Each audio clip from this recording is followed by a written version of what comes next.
الحمدللہ رب العالمین والصلاة والسلام علی سیدنا و ادیمنا و حبیب قلوبنا و شفیع انفسنا ابو القاسم محمد اللہم صلی علی محمد وعلی محمد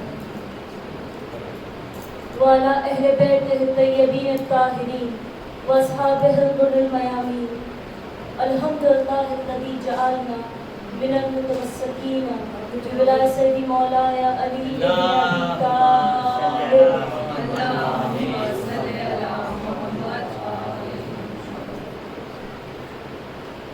اما بعد يقول الله في كتابه الكريم بسم الله الرحمن الرحيم ان الله اصطفى آدم ونوحا وآل ابراهيم وآل عمران على العالمين صلوات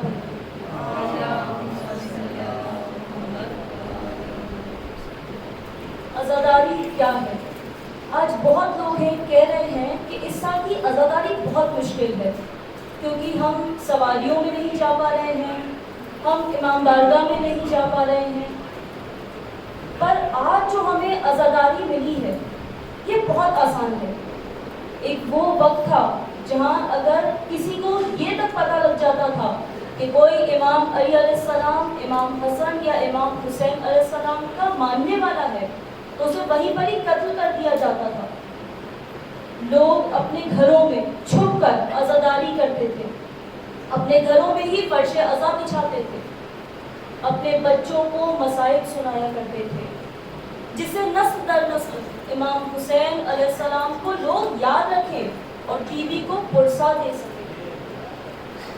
آج یہ عزاداری ہمیں جو ملی ہے یہ ان لوگوں کی قربانی کی وجہ سے ہے جن لوگوں نے آج اس کو زندہ رکھا ہے، جنہوں نے ہر حالات میں امام کی عزاداری کو نہیں چھوڑا ہے۔ جب بنو عباس کے وقت سادات کو قتل کرا جا رہا تھا، ان پہ ظلم ہو رہا تھا، بہت سے سیدوں کو صرف اس لیے مارا جا رہا تھا کیونکہ وہ امام علی علیہ السلام کے بچے تھے۔ اسی دور میں ایک مومنہ تھی، بغداد میں رہتی تھی۔ ایک دن اپنے بچوں کو لے کر بغداد سے باہر گئی اور کہا میرے بچوں میرے ساتھ نہیں چلنا۔ ایک چھوٹا بچہ تھا، کہتا ہے اماں آپ ہمیشہ کہتی ہیں کہ رات کے وقت باہر مت جانا، رات میں حالات صحیح نہیں ہے، وقت خراب ہے، اور ابھی آپ خود ہمیں رات کے وقت لے کے جا رہی ہیں۔ تو خاتون کہتی ہے ہاں بچوں بہت ضروری کام ہے اس لیے ہمیں ابھی جانا پڑے گا۔ جب وہ بغداد سے باہر نکلی تو اپنے بچوں سے کہتی ہے کہ بچوں میں تمہیں ایک بہت ضروری بات بتانا چاہتی ہوں کہ ہم اہل بیت کے ماننے والے ہیں۔ ایک بچے نے پوچھا اماں اہل بیت کون ہے؟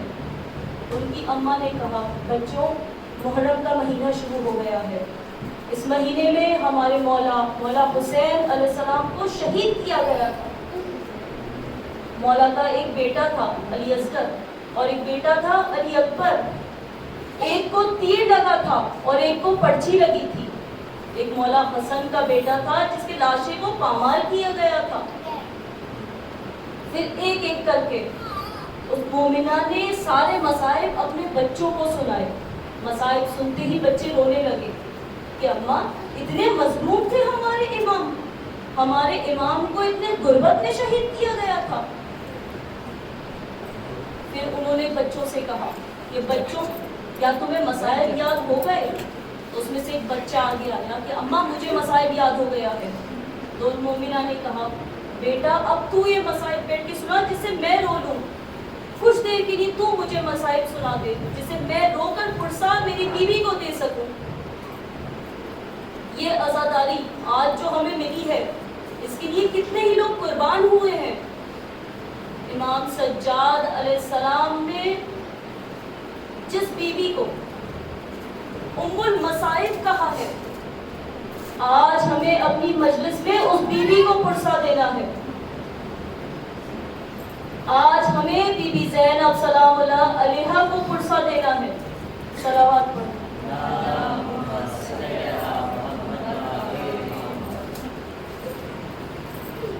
جب بی بی زینب سلام اللہ علیہا کی ولادت ہوئی تب رسول خدا نے انہیں اپنی گود میں لیا تھا۔ آپ بی بی زینب کو گود میں لیتے ہی رونے لگ گئے، جس پہ بی بی فاطمہ سلام اللہ علیہا صلوات پڑھتے اللہم صلی علی محمد وعلی محمد۔ اس پہ بی بی فاطمہ نے اپنے بابا سے پوچھا، بابا آپ رو کیوں رہے ہیں؟ آپ نے فرمایا، بیٹی یہ ام المصائب ہے جو بھائی کے ساتھ جائے گی اور کربلا سے واپس اجڑ کر آئے گی۔ امام علی علیہ السلام بی بی زینب سلام اللہ علیہا سے بہت محبت کرتے تھے۔ خود امام حسن علیہ السلام سے فرمایا تھا کہ بیٹا مجھے اپنی بیٹیوں کی بہت یاد آ رہی ہے، میری بیٹیوں کو مدینے سے کوفے لے آؤ۔ بیٹا رات میں سفر کرنا، یہ رسول خدا کی بیٹیاں ہیں، دن میں ان کی سواری نہ چلے۔ جب امام حسن علیہ السلام کوفہ پہنچے تو مولا سے آواز بلند کر کے کہا، اے کوفے والوں، آج رات کوئی بھی باہر نہ نکلے، آج نبی کی نواسیاں کوفے میں آ رہی ہیں، آج سب اپنے گھروں میں رہنا۔ جب رات کا وقت آیا تو مولا علی علیہ السلام نے فرمایا، بیٹے حسن آپ ہٹ جائیے، میری بیٹی زینب کی اونٹنی کی جو مہر ہے وہ میرے ہاتھ میں دے دو، میں اپنی بیٹی کو خود گھر لے جاؤں گا۔ جب چلے تو ساری بیویوں کی اونٹنیاں پیچھے تھیں اور بی بی زینب سلام اللہ علیہا کی اونٹنی سب سے آگے تھی۔ مولا نے فرمایا، بیٹی زینب اماری کا پردہ ہٹائیں۔ بی بی زینب نے پردہ ہٹایا۔ مولا نے فرمایا، بیٹی یہ کوفے کا پہلا چوک ہے۔ بی بی نے یہ جملہ سنا اور بی بی نے پھر پردہ گرا دیا۔ مولا پھر تھوڑا آگے چلے اور فرمایا، بیٹی اماری کا پردہ ہٹاؤ۔ بی بی نے پھر تھوڑا پردہ ہٹایا۔ مولا نے فرمایا، بیٹی یہ کوفے کا بازار ہے۔ اب جناب زینب سے رہا نہ گیا، آپ نے فرمایا، بابا یہ چوک، یہ بازار، یہ کوفے کی گلیاں آپ عباس کو بتائیں، آپ محمد حنفیہ کو بتائیں، بابا میں تو گھر میں رہوں گی۔ مولا نے فرمایا، بیٹی کل یہی کوفہ ہوگا، آپ کو یہی قیدی بنا کر لایا جائے گا، مجمع عام ہوگا، سب کے ہاتھوں میں پتھر ہوں گے۔ آج 5 محرم ہو گئی ہے، 5 دن باقی ہیں، پھر اجڑ جائے گا فاطمہ کا گھر۔ شب عاشور کے دن جب مولا حسین علیہ السلام خیموں کے باہر سے گزر رہے تھے تو آپ نے سنا خیمے کے باہر سے آواز آ رہی تھی۔ ایک ماں بار بار کہہ رہی تھی، اے میرے بچوں، اے میرے اول محمد، تم حیدر کرار کے نواسے ہو، تم جعفر طیار کے پوتے ہو، تم جنگ کرنا، میں جانتی ہوں تم بہت جانباز ہو، جنگ کرتے ہوئے تم فرات تک پہنچو گے، لیکن جب تم فرات پہ پہنچو تب بھی پانی نہ پینا، ماموں کے بچے اب بھی پیاسے ہیں، سکینہ بہت پیاسی ہے، تمہارا چھوٹا بھائی علی اصغر بہت پیاسا ہے۔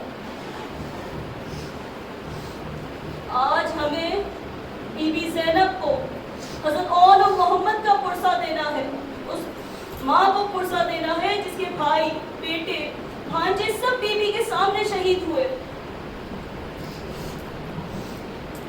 10 محرم کے دن جب امام حسین علیہ السلام حضرت اول محمد کو لڑنے کی اجازت نہیں دے رہے تھے، جب جناب زینب نے آواز دی، عباس میرے بھائی حسین کو بلاؤ۔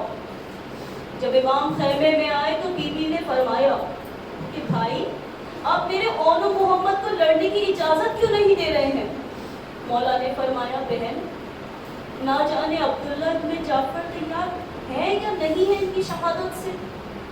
بی بی زینب نے فرمایا، بھائی عبداللہ نے وصیت کی تھی کہ زینب اگر جنگ کی نوبت آئے تو اول محمد کو پہلے بھیجنا، تو بھائی اب میرے بیٹے کو اجازت دے دیں، آپ کو میرے حق کا واسطہ ہے، آپ میرے بچوں کو اجازت دیں۔ ابا عبداللہ نے حضرت اول محمد کو بلایا، اپنے ہاتھوں سے زرہ پہنائی، ایک کو حضرت عباس نے سوار کیا، ایک کو سید شہداء نے گھوڑے پہ سوار کیا، دونوں بھائیوں نے لڑنا چالو کیا۔ اور نے محمد کو آواز دی کہ بھیا تم میں منع پہ حملہ کرنا، میں سرا پہ حملہ کروں گا۔ پھر دونوں بھائی لشکر کے بیچ میں پہنچیں گے اور ہم وہیں پہ ماموں کے دشمن عمر ابن سعد کو قتل کر دیں گے۔